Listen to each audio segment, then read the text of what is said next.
Open.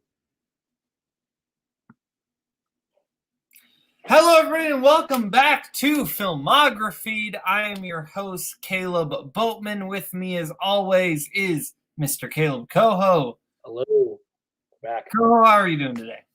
I'm doing good. To give everyone an idea of what happened to the show before, as you can see, I moved. I live in a different place. Life happened. I wasn't able to keep the Levinson thing going, and I mean me, basically went, what if we just started fresh to start the new year and not have to carry on with the thing we had? You and Payson, I think, are going to do something with Levinson to keep it going, just so then you guys can wrap that one up. But like Filmography proper is like, we'll give ourselves a clean break to start. And we were like, what better person to do than just like the greatest screenwriter of all time and like our favorite guy, like just something easy for us to cover and get passionate about. And that's Aaron Sorkin. So I feel like we're going to get already comments about you saying he's the greatest screenwriter of all time. But, like, I think it's a fair statement. Like, I don't know if I would be number one. But, like, Teddy Chayefsky, Sorkin, Billy Wilder. Like, if you were to make a Mount Rushmore of screenwriters, Sorkin's on it. Like, it's Sorkin, Wilder, Chayefsky. And if you want to throw in it, you could throw in Joel and or Ethan Cohen maybe is the other one. Like, if you're going to get technical with it. Or Tarantino even. Like, you can pick any number of people to fill out your Mount Rushmore, but I think Sorkin is on most and should be at on least most. In the conversation, if not on the Mount Rushmore. For sure, because I think the thing that we're going to find a lot by going through this is the guy's just really, really good at structure and dialogue. Like, there's a lot of writers have one of those things down to a science. For people like Shane Black, it's dialogue. For people like, let's say, Christopher McQuarrie, it's structure. And I think Nolan is structure, not necessarily. Nolan is absolutely a structural writer. Tarantino is a dialogue writer that is also very good at structure. Whereas Sorkin is really, really good at both. Like, builds his movies around just builds his structures so uniquely and stylistically, and then comes in with just the Sorkinism dialogue that I think is just so rich and fun to listen to. Some people will call it a chore. I think Sorkin dialogue is a feast to listen to, and we're gonna see that throughout the series. So I'm excited to like break these down. I almost wish we could do like the TV shows, but also that would be ridiculous to cover like the West Wing, Sports Night, Newsroom, and Studio 60. But that would be an incredible addition, is to just cover 4 great shows on top of it. Like, if at some point you and I wanted to do like a spin-off podcast where we just covered the West Wing, I think honestly that's like, if the West Wing Weekly didn't exist, I would say let's just go through and watch every episode, do a commentary on the West Wing, which is like, I think probably my favorite TV show of all time. Which, like, what a great show, great writer, Aaron Sorkin. Yeah. We'll have plenty. There's so many West Wing's connections, even in this movie. We'll have things to bring up, but before we actually get into the movie, though, A Few Good Men. Sure. I want to first, because that is Sorkin's first movie, Few Good Men. I don't think we had actually said that up front yet. Sorkin's first film was A Few Good Men. We're doing all of Sorkin's written films. But before we get into that, I want to get into a little bit of background here. So Sorkin goes to college not for writing, for acting. Wants to be an actor. Goes to Syracuse University to try to be an actor. Gets a few commercial gigs. Doesn't really go anywhere. So just on like a whim, basically, he starts writing a play, like, for fun. And he's like, I like this and I'm really good at this. So he writes a play called The Big Picture. It's like a 1-act. Or not The Big Picture, but something to that effect. Then, after that gets turned into a full 2-act play called Making Movies, a producer says, hey, you should make another one. Inspired by a phone call from his sister, who was a naval lawyer, where she says that she was defending 2 guys who were ordered to haze a guy who ended up dying in the Navy. That is what inspired Sorkin to write A Few Good Men based off of that detail. It's turned into a successful Broadway play. People who were in the original Broadway play, Tom Hulce was the Tom Cruise role. Tom Hulce starred as Daniel Kaffee. Stephen Lang starred as Nathan Jessup. A lot of great people have played Nathan Jessup on Broadway and in this play over the years. Incredible people. If you've never seen Stephen Lang do the part, it's not Nicholson whatsoever, but it is really good. It's like a really fun turn as Jessup. Stephen Lang's very good at it. Other notable people who were in the play in some capacity, Bradley Whitford and Timothy Busfeld. That's how they met. Were both in there, and that is how they met. Also, Joshua Malina had a role in the play, which he then reprised in the movie. Yep. And that's once again how all these three people have met and go on to be part of the Mighty Sorkin players and be on the West Wing. Yes, and Joshua Malina, not just the West Wing, but Sports Night as well. Sports Night, and also gets to be in one of your favorites, Bulworth, off of Sorkin's uncredited rewrite, gets cast in the movie. Yes, absolutely. Where he does cocaine with Oliver Platt, who is also in the West Wing. Incredible stuff. We're gonna find all the ties. We're gonna find all the West Wing ties. But yes, so then he sells the script to Castle Rock Productions. Which is Rob Reiner's company. Rob Reiner's company. He sells the script to Rob Reiner's company to turn it into a movie. And he had never written a screenplay before. He had to get a book on how to write screenplays because he didn't know how to write screenplays. And he mentored under William Goldman, who was working at Castle Rock at the time. Who did a rewrite that was so good that Sorkin rewrote his actual play to include the changes. That is absolutely correct. William Goldman, who you don't know, prolific writer, The Princess Bride. One of the all-time greats, William Goldman. Should be on that aforementioned Mount Rushmore. But Princess Bride is how he was connected to Castle Rock, and that is how, Sorkin was mentored by Goldman, and made a lot of uncredited rewrites and changes that Sorkin uses to this day. So anyway, then that's how we get A Few Good Men. Where do we want to approach this? I feel like this is just a big sandwich, and I don't know which. I think this is a movie that when you just tackle it head on and go kind of beat by beat through, you kind of approach it the best way.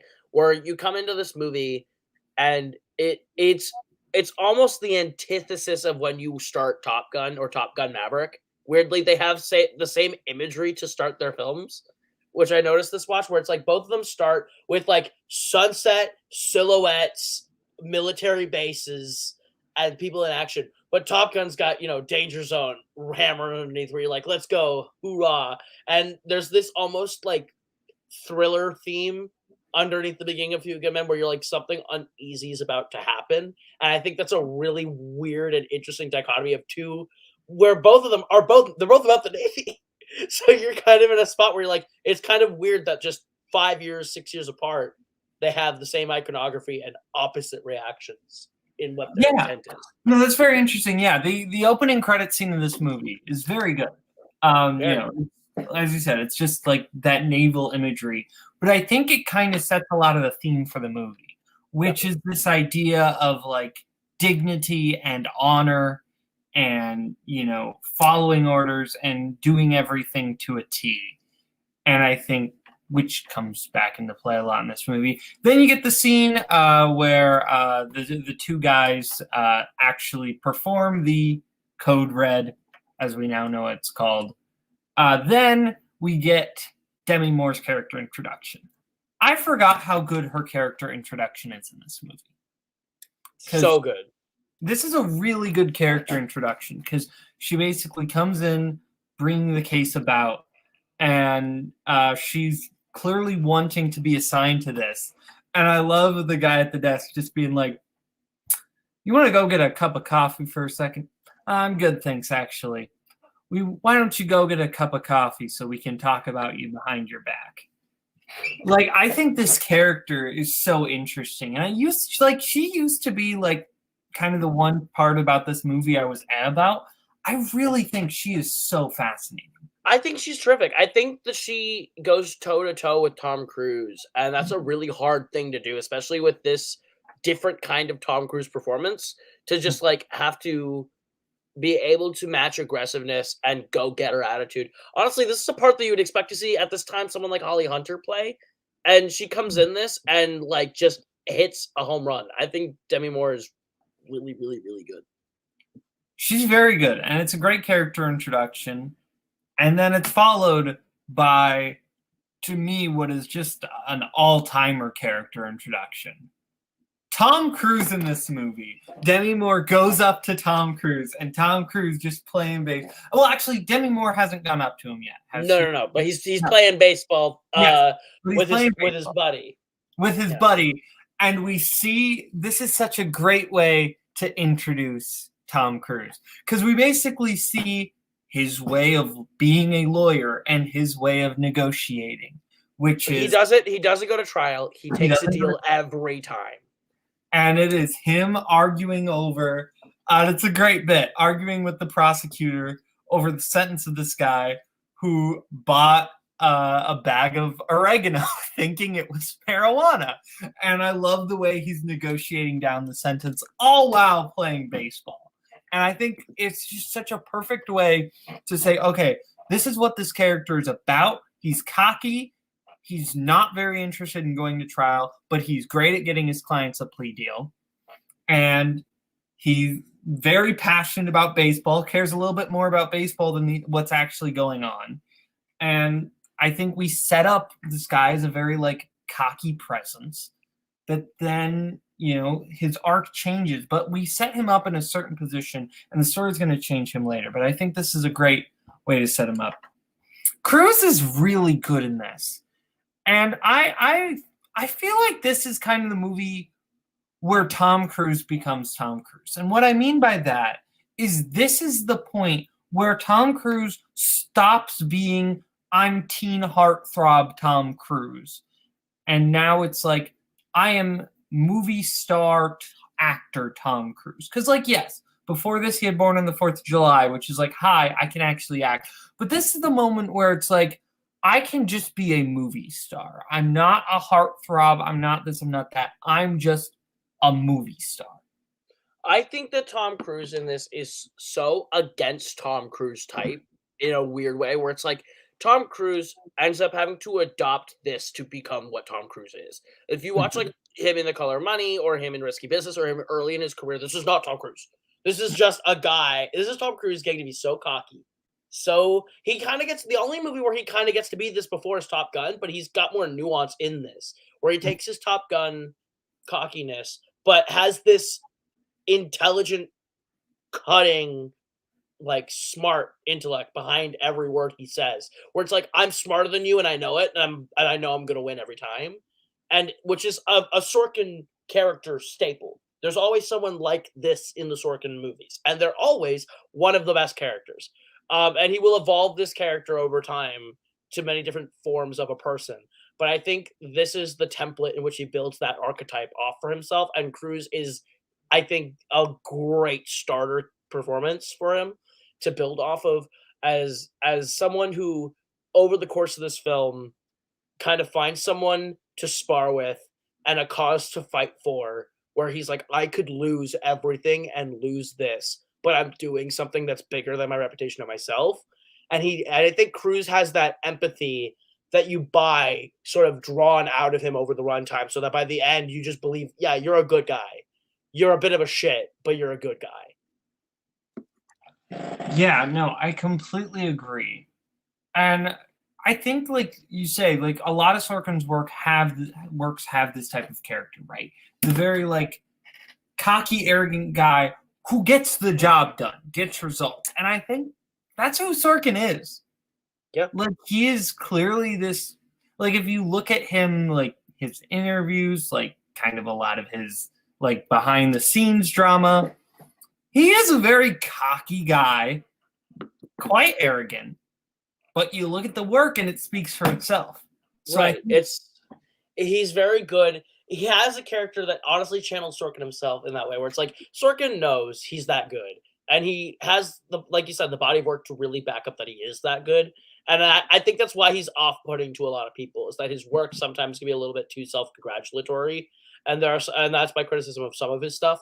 But I think a lot of his work just the story, the characters, the world they built shine through. And I think A Few Good Men is one of the best first scripts ever. Like first screenplays to turn in is a killer. And that comes down mostly towards the courtroom stuff towards the end, but we'll get there. I think the real shining element of this movie is the character of Colonel Nathan Jessup and the performance that was nominated in Jack Nicholson, who is magnificent in this movie. We'll get to him, though. We'll get to him. Yeah. I want to keep kind of going because before these guys go, first, let's talk about Weinberg. Kevin Pollak is Weinberg because this role was originally supposed to be Jason Alexander. Yeah. Jason Alexander was supposed to play this role. I've heard some people say I think Alexander would be bad. And I think Alexander has enough range that he could pull this off. But I think Pollak's really good here. I think Pollak is good. I actually think, weirdly enough, someone who was in the movie would also have maybe been better at the part, and that's Joshua Malina. I think Molina probably would have hit a home run in this role, and he's in the movie. I also think this is a part that Bradley Whitford could have slammed home. I think there's a lot of Sorkin people who could step. I think Whitford did play this part actually, but I think you could actually Whitford played the Kevin Bacon role on stage. Fair.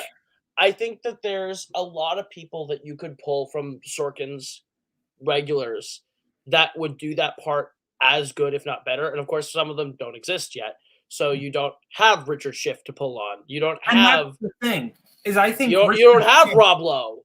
I know who has played Coffee actually. Rob Lowe's played Coffee and done it extremely well. So I don't want to turn this into a whole West Wing thing, sure. But I think if Richard Schiff did play this role, to me, that's, and this is what I love about this character, is that this is the character who is so passionate about what's right. He doesn't care about the procedure, all this. He has this strict morals like Toby from the West Wing. And this, because I love the scene later on where Kaffee and Weinberg are talking to each other. And Kaffee is like, why do you hate them? Referring to the two defendants. Why do you hate them? And Weinberg, Kevin Pollak, is just they picked on the weak. They picked on the weak. And you kind of realize what this character is about. He doesn't like bullies.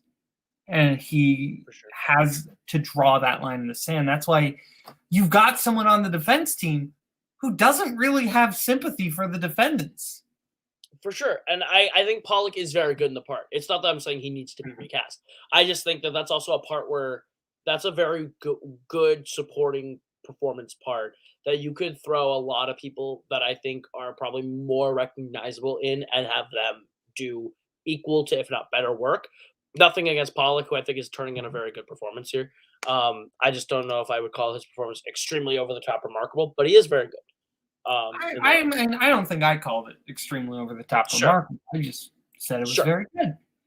But anyway, then we get the scene where Kaffee meets with the two defendants, and I think that's a good scene. But let's jump ahead, because I think we need to start talking about the big performance from this movie, which is Nicholson. Yeah. They go to Guantanamo, and they meet Nicholson. They meet Donald Sutherland, not Donald Kiefer. Kiefer. Imagine Donald Sutherland in that part. Imagine Donald Sutherland as Nathan Jessup. That would actually be intimidating. Then that would even bring a better dynamic. It's son, stop being a dumbass. Look at it, it's son, don't you override my orders in my office ever again. It's just the movie's so good. But no, Kiefer Sutherland, who is really intimidating in this, I will say. Kiefer Sutherland, I think, is an actor who, I don't know, he gets I feel like he gets miscast a lot, but he's really good at being creepy and intimidating. Kiefer Sutherland oftentimes gets cast as a discount Kevin Costner, which is unfortunate because he is a better actor than Kevin Costner. He's a better actor than he gets cast as. I think 24 really ruined him, where it's now he's that guy, and they cast him and stuff like that all the time. But his stuff in the 80s, he's really good. A lot of his 80s work that you don't remember him being in, his him showing up in Stand By Me, he's really good in that movie. he's one of those actors who I feel like is a character actor who gets forced to do leading man, not forced, but who gets put into leading man roles when he's way more interesting as a character actor. Kind of like Brad Pitt and Colin Farrell, I feel like that kind of camp. I agree. Actors who I feel like are just more interesting when they just get to be weirdos. Like you look at him in Stand By Me, like you said, or The Lost Boys. He's the best thing about The Lost Boys because he gets to be a weirdo. But anyway, this is where we get one of only two confrontations between Kaffee and Nicholson. And I love this here because Demi Moore goes in on Jessup, and she is really like biting at him. And then Kaffee is like trying to play it chill. And then, you kind of get the reveal of, oh, she outranks you. And then you get, Jessup giving that speech where he is a sexist a-hole. And it's like, there's nothing sexier than a woman who outranks you. And like, it's a great scene. And Nicholson, he's not angry. Well, he's angry, but he's not enraged yet. But there's such a quietness to his anger. I feel like if we're talking the two actors who can do anger better than anybody, it's Nicholson and Pacino. Like, those are the two. Oh, and I don't know if he's ever done it, but if he has, I need someone to send me something ASAP to see if Pacino's ever done Jessup, because I think that is money. Pacino doing Jessup is cash in the bank, all-time great attempt at it. But I think Nicholson and Pacino are both, like you said, very good at being angry people. But I think they do it in different ways. Nicholson's anger is always at the surface, but it ramps up. When Nicholson's mad, it's clear and abundant, and it only gets worse. Whereas Pacino, when he's mad, it starts off as annoyance and grows. It simmers. His anger simmers into rage. And I think that's why Pacino rage is so much more, like, is such a different level of scary. Because it explodes over this build. Whereas Nicholson's, throughout this movie, it's always there. It just escalates, which makes it more and more intense. I'd say Nicholson's is more intense, but Pacino's is more frightening when the anger comes out. I think both are very good, and I think that's why I really like Nicholson, because he's equal levels of cocky to Cruise, but he's also got that right at the surface, that simmering anger, just right there, and just keeps going up and up and up and up. Which is why the final bit between the two, which we'll get to, is explosive on screen. It's incredible. Yeah, absolutely. And then, and that whole scene between Cruise and Nicholson, I love scenes where people aren't quite saying exactly what they mean. And if they did say what they meant, the room would erupt. But not in that moment. They're not saying what they mean. But if they did, everything would go kaplooey. But they're clearly like giving each other the finger, basically. But then we move on. And I want to talk about Kevin Bacon, because we get a lot of great scenes that are reflectant of Cruise's introduction, where he's doing the baseball scene. And it's reflectant to that with Kevin Bacon, where they're trying to negotiate the sentence. But it's a little too easy. It becomes too easy for Cruise, because Cruise gets given exactly what he wants. And that's where Kaffee starts to get the red flags going in his head. Right, and you can like see it come across Cruise's face in that moment where it's like, this never goes this way. What's the angle? What's the play? What's going on? What's happening here?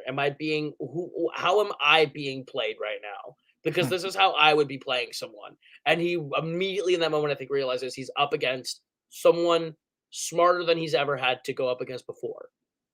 He's going up against with an equal opponent for the first time in his career.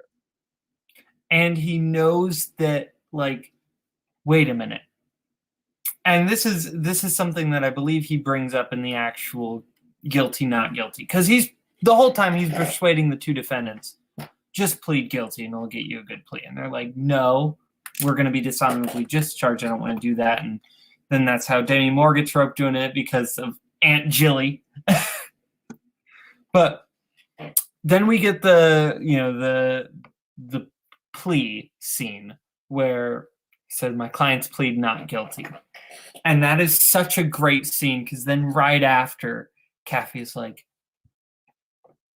why would they send someone who's been a lawyer for 6 months, why would they assign me to this case, basically? Like, if I'm here, they didn't want this to go to trial. And that's where the wheels in the head turning. And that's where you kind of realize, no, he's a good guy.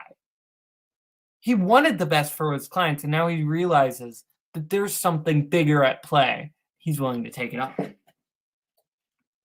Definitely.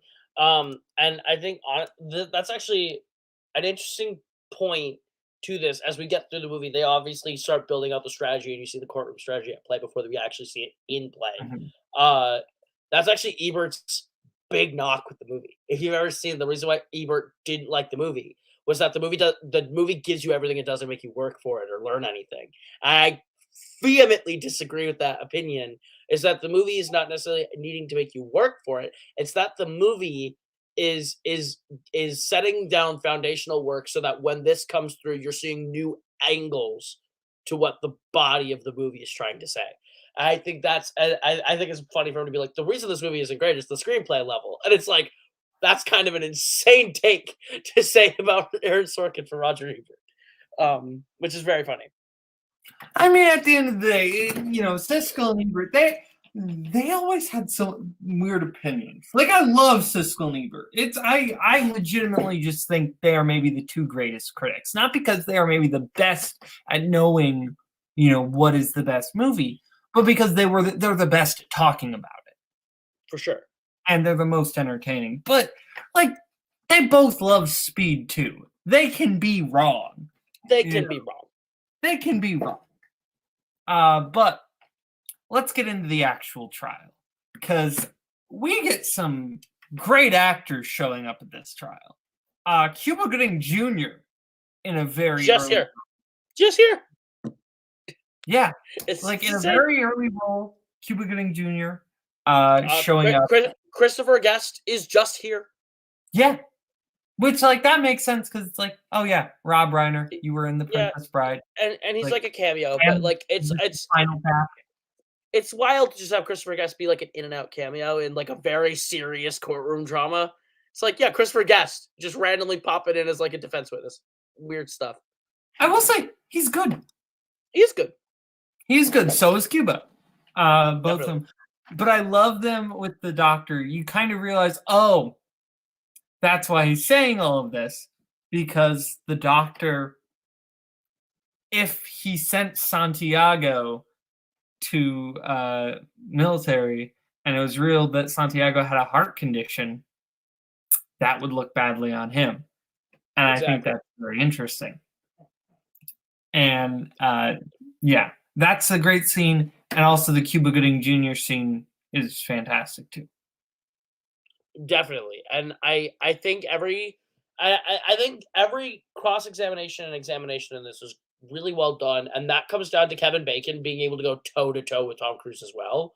And like, I don't necessarily think Bacon is like incredibly like well acting this part, but I think he's so serviceable at just like, I'm Stonewall, I'm doing my job, and I'm so good at competently doing my job that I'm making it very hard for you to do yours, even though you are coming in this with a new approach than you have ever done. I'm coming in doing the thing I always do, and it's working.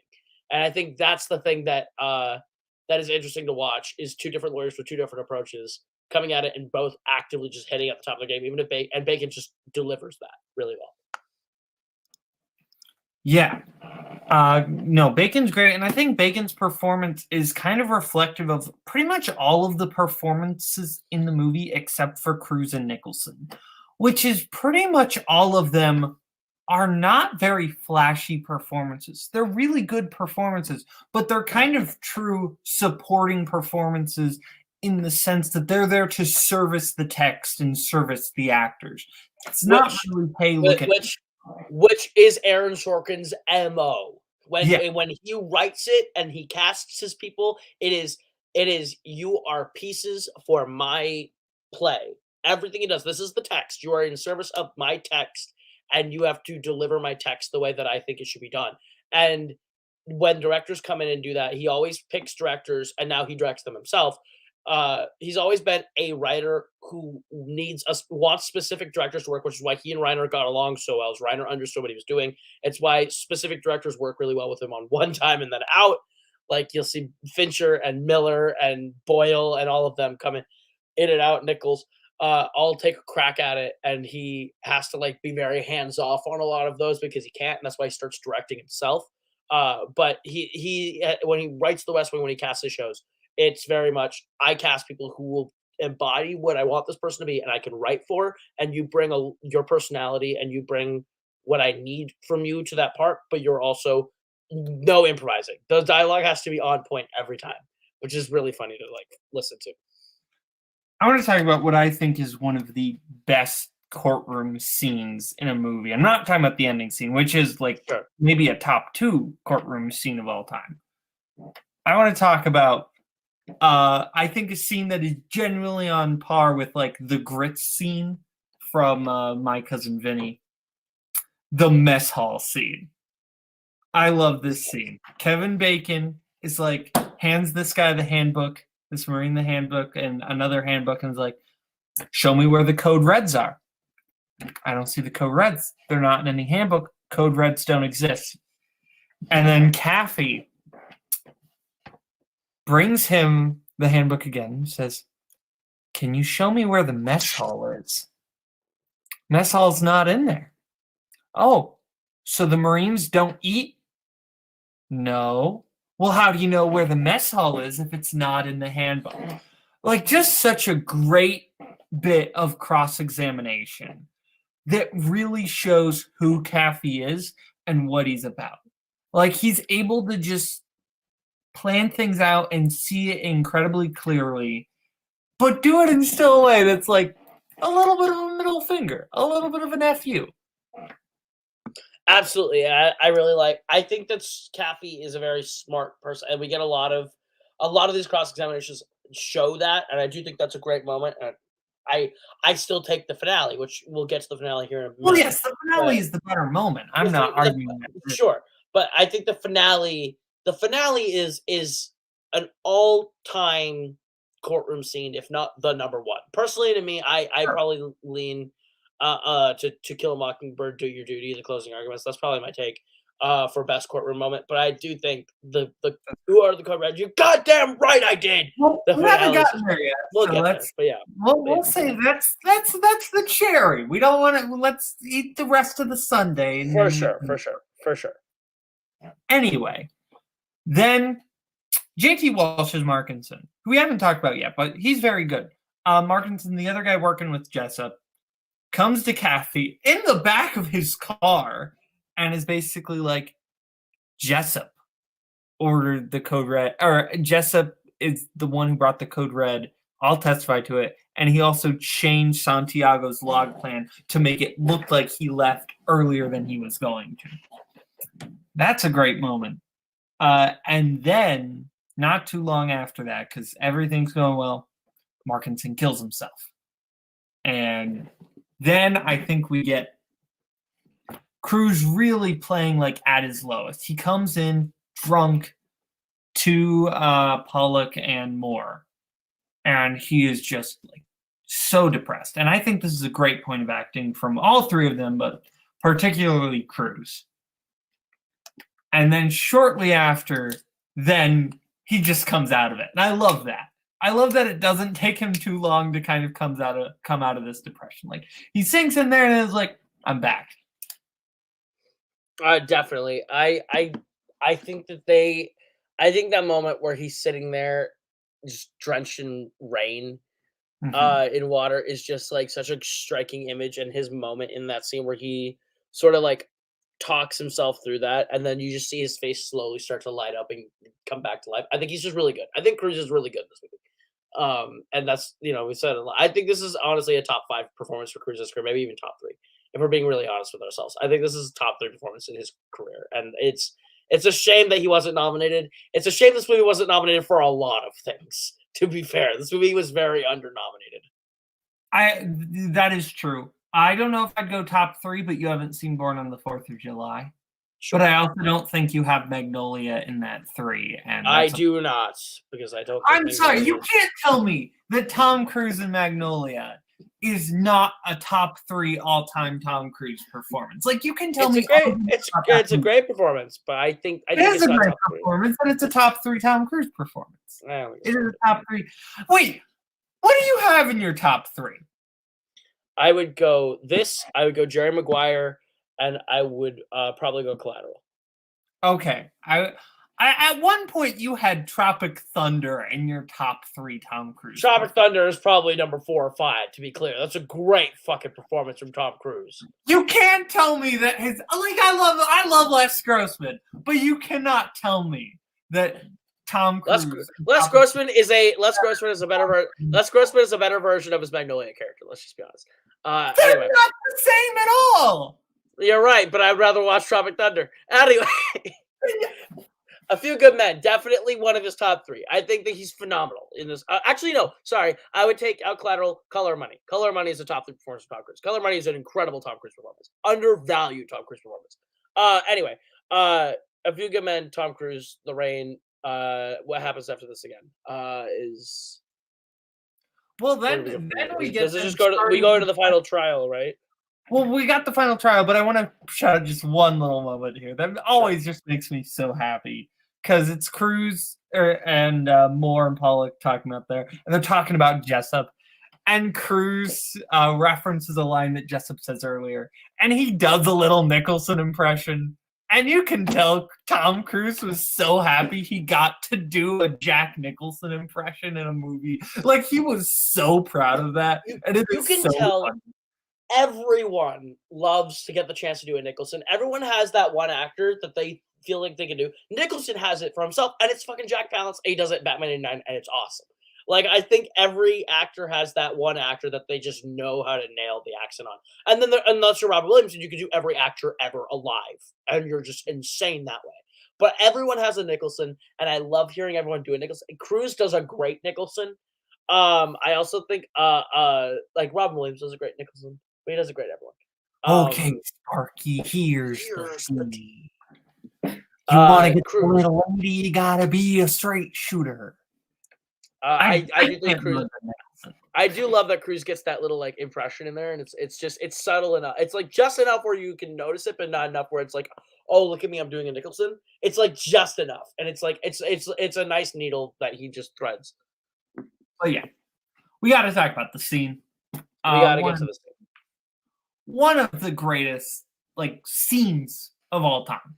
Like, legitimately one of the greatest scenes. Before we actually start talking about the scene, though, we haven't brought up Rob Reiner's directing, which I actually think is very good here. Like, we've talked about Sorkin a lot. Rob Reiner directs this movie really well. And the editing of this scene is so good. 100%. I think that's something we're going to come back to a lot. Sorkin movies rely a lot on editing. And if the movie isn't edited well, then the movie will fall apart. And that's A Few Good Men's edited really well. Like, and obviously you'll get to like Moneyball and The Social Network and those where it's like the editing is do or die. And like, but this one doesn't get talked about in the same breath as those, which is weird because I think this is really, really subtly but well edited, and very precise.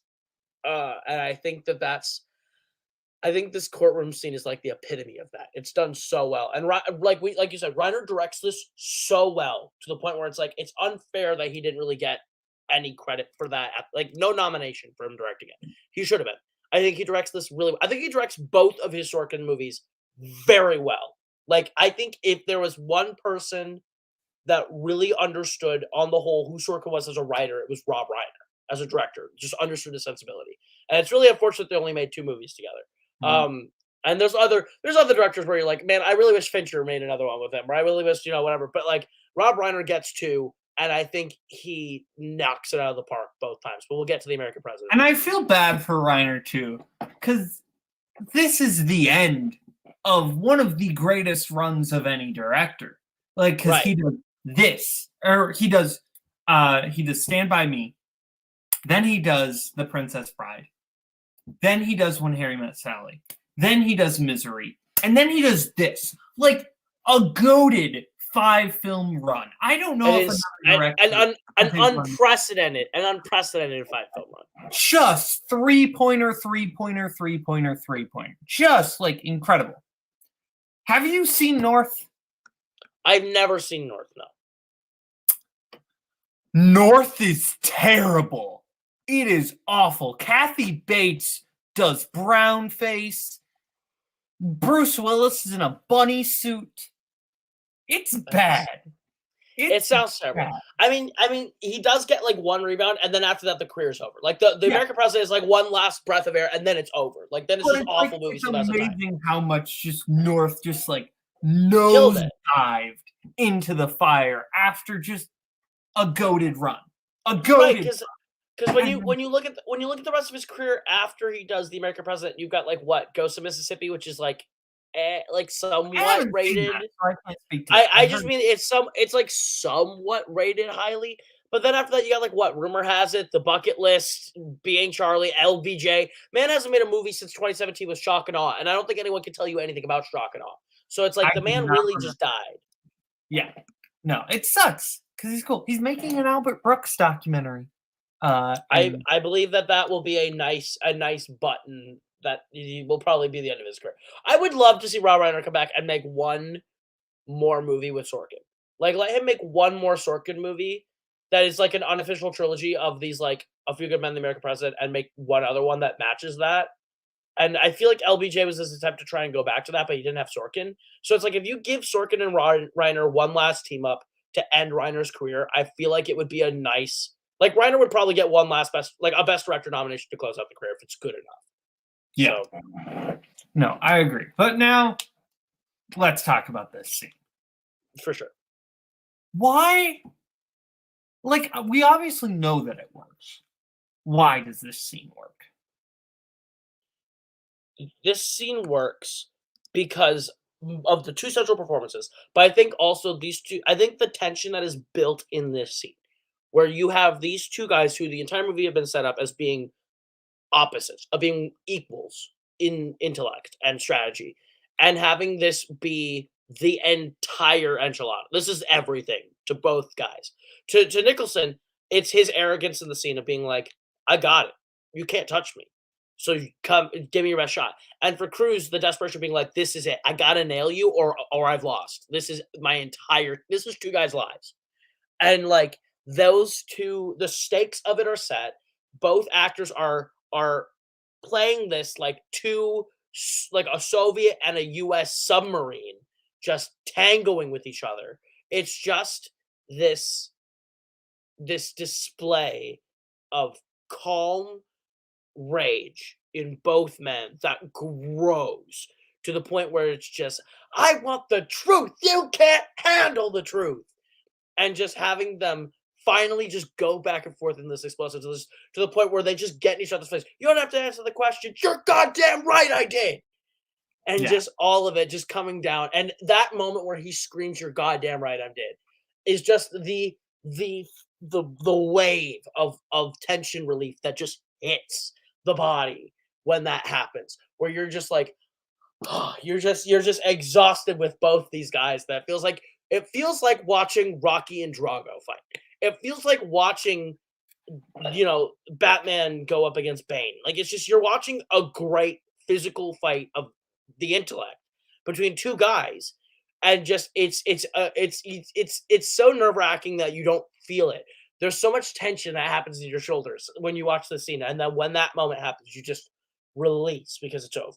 And you've seen just two guys. It's like watching two of the best to ever do it go head to head in their just epic top of their game performances. It's a great scene.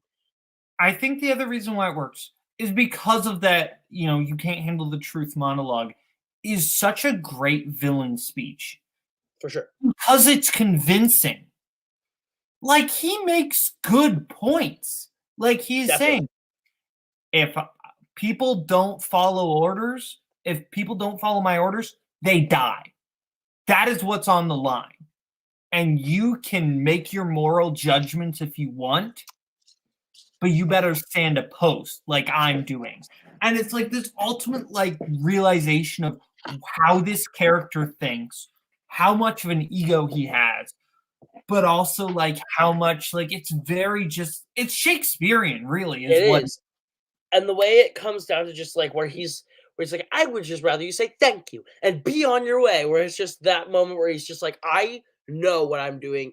I believe what I'm doing is absolutely correct. I am the most important person in your life, and you don't know who I am. Is essentially the way he views himself. He views himself as the difference between world peace and nuclear holocaust, and he treats it like there's that much weight in the decision to kill two of his own men. Like, that's how seriously he takes his own job. And I think that kind of sociopathic nature, that sort of psychosis is riveting to finally see it all come out and see how he views himself and what he does and what he did, and how just vehemently he believes he's right, that he just saved America by sacrificing two lives. It's equivalent to listening to like the Zodiac killer in Zodiac talk about his crimes. It's just like you're that level of crazy, but like it's still like you said, you understand where he's coming from in a sense where you're like, I understand your intent, but the actions are unjustifiable. And it's just it's like listening to Killmonger and Black Panther, where it's like, yeah, you have the right idea, you're just going about it in a way that's going to take out so many lives. And it's or even Thanos. It's like you could pick any of these people who are portrayed as villains, and he just falls right in line in that way. And it's fascinating. And that's the way Cruz wins. He doesn't win by beating it out of him. He wins by playing to his ego and knowing that Jessup really wants to reveal that he gave the code red. Yeah. Because Jessup believes he shouldn't have to hide it. And that's how Cruz wins. Not by like verbally beating it out of him, but by essentially luring him into a chess match where Nicholson takes the pawn and Cruz takes the king. That's what happens. Exactly.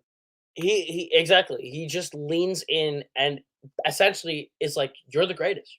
You're the greatest. Just tell us how great you are."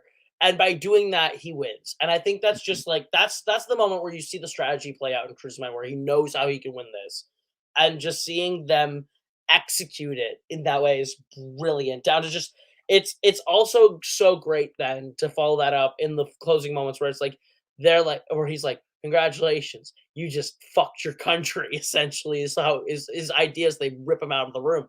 It's insane. It's just see Nicholson to a fault at the end. It's like, you're removing me. You won. You taken me out. But at the end of the day, you just hurt your country more than you've ever known. And it's like, did he? Did he not? Who knows? You'll never know. We're never going to find out what the repercussions of Jessup being removed from his position is. And we don't really know what Caffey does next either, and what this has on his career. There's so much that is left unanswered by this movie at the end, but in the moment you feel so good anyway, because in that moment, whether that is a major change to a military structure or ultimately nothing, it's still a major win in the moment. And it's a weird feel good moment that the more you think about it, the more you wonder what happened next. What's the next scene after the end of the movie? But like, speaking of the next scene, I really like the choice of the film mix and the script mix. Because the two defendants do not get off scot-free. No. They don't. They still get discharged and sentenced because they didn't, they followed orders and they were the wrong orders to follow. And it's such like a bittersweet ending in that way. Because it's like, these are the guys, like the goal is to keep these guys safe. And then we won, but we didn't win. And it's like this very like conflicting feeling for a movie that doesn't really play it off like it's going to have that type of ending. Right, and it's like technically they lose, but at the end of the day, they got it. It's like, yeah, our guys are going down, but we're taking the real problem out with them, and it's they lose, but they win, and it's a bitter. You're right, it's a bittersweet way to end that movie, and it's a very different way to go about it than most would do. Absolutely. So, do you have anything else to add before we just go to final thoughts overall about the movie? Anything specific? I don't really think there's anything more that needs to be said. I think A Few Good Men is the best debut a writer has had in decades. I think there's not many writers who can say they have a Few Good Men as their first movie, which is an insane start. It's a great start to a career that we are going to have a lot to talk about going forward. But I think just the way that he establishes a lot of Sorkinisms, the intellectual character, the burden genius, the gorgeous, riveting dialogue that is not necessarily human, but not bad to listen to. It's not George Lucas dialogue, and like the incredible structures of his scripts. And this is just the prototype. And from here, it only gets more elaborate and more intriguing, and the ideas he plays with become greater and greater and greater. And I think just starting here at A Few Good Men, a brilliant start across the board. No, I agree. I think this is like this movie is.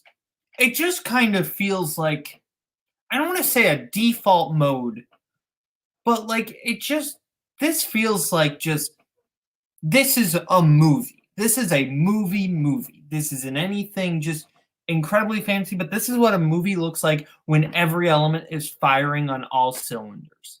Like this is like maybe not default mode, but like the factory model of what a movie can be. It is just like this is like the movie equivalent of like a hamburger or a steak. It's like movie right there. You know, it doesn't do anything particularly fancy, but it does everything so well. I think there's I don't remember who said it, but there was an old Hollywood producer who would say that a great movie is 3 good scenes and no bad ones. And this movie kind of has that structure. It's got those like 3 really memorable moments, and then just everything else is just chugging along at the perfect pace. And yeah, no, this is just such a perfect movie. For sure. It's insane to go back and see. Yeah, it got nominated for Best Picture in that year. And there's nothing for Cruise. No. But again, it's a year where I've never seen The Crying Game. Stephen Rea is the only one there that I don't have a comment on. The rest of them make sense to be there. But then like they get Stephen Rea is very good. I would not nominate Cruise that year. Sure. And then you have no place for Demi Moore in these casts. I don't think there should be. Probably not. But Nicholson gets in. And the crazy one to me is Best Adapted Screenplay. There's no Sorkin. No Sorkin in that year. Which is where you have crazy.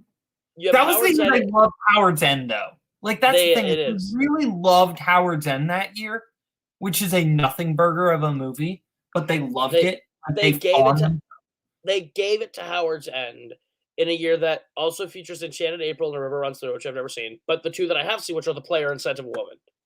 And it's like there's absolutely room for A Few Good Men to be in this category and probably maybe even win this category. And it's insane that it's not there.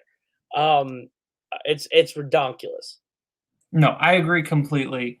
It's weird that you brought up Nicholson. Nicholson's my winner this year. I think Nicholson is better than Hackman, better than Pacino, better than Davison. Like I think Nicholson. But is he better than David Paymer? I have not seen Mr. Saturday Night. I assume David Paymer is delightful in Mr. Saturday Night. I'm sure he is. I'm sure he is. I just think it was funny that there was a chance for him to be nominated for an Oscar and a Tony for the same part, almost like 40 years apart from each other, and they didn't. Mr. Saturday Night just didn't do well. I have not seen Mr. Saturday Night, but I am so curious of what David Paymer is doing in that movie that he was able to get an Oscar nomination. Like I'm so like it's got to be something. I'm Team Pacino that year. I think his performance in Glenn Ross is potentially his best performance. I think it's a phenomenal turn from him. It's probably my favorite Pacino performance. I would give it to that, but I think that Nicholson is a very close second, and it's really just between those 2 for me on any given day, which one I would give an Oscar to. I probably lean Pacino, but I do think that both are better than Hackman, who really didn't need that Oscar. You're far too hard on a Hackman's performance. I think Hackman is good in Unforgiven. I think he's really good. He just doesn't. He is my third place of those, but he's my third place too. But he's my third place without having seen Mr. Saturday Night or The Crying Game. So like, which Davidson is really good in The Crying Game. Like that's a stacked year. That's a stacked class. But anyway, this is a great film. Next week, we talk about potentially a not great film. We talk about potentially not great. I said potentially not. I said potentially not great. This is the first time that you have seen a movie on the show that I have not seen. This is true. That will be very rare throughout this whole series. This is true. We're gonna cover a film that this week we covered a film with a crazy cult man, and next week we cover one with a murder, and it's gonna be a great run for Sorkin. Yeah, I was like, Jack Nicholson is a part of a cult, and then I forgot Tom Cruise. You forgot Tom Cruise is a Scientologist. Yeah, is he still in Scientology? Oh yeah, he's probably. I would not be surprised if by the end of Tom Cruise's like run in Hollywood, he's like the president of the Church of Scientology. Like, would not be surprised if that's how he ends his life, like his like retirement plan. That's fair. That's fair. You think with all Maverick, he'd be talking about it again and being like, "Hey." I think he's smart. He's smart enough to be like, "I want to win an Oscar. I'm gonna shut my mouth." No, here's the thing. I agree, and that's the smart strategy for that. But at the same time, it's like, isn't like that what the Scientology people are supposed to be doing?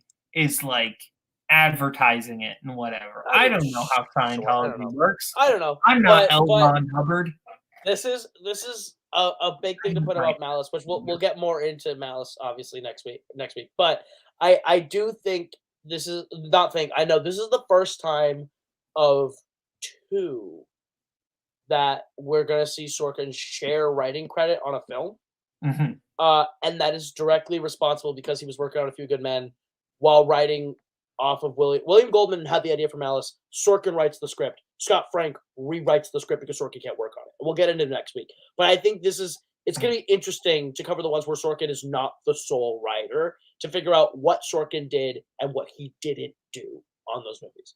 I agree. That will be interesting. Well, thank you to everyone for watching. Thank you to my co-host, Mr. Caleb Koho. Thank you to the video store for letting us do this show here.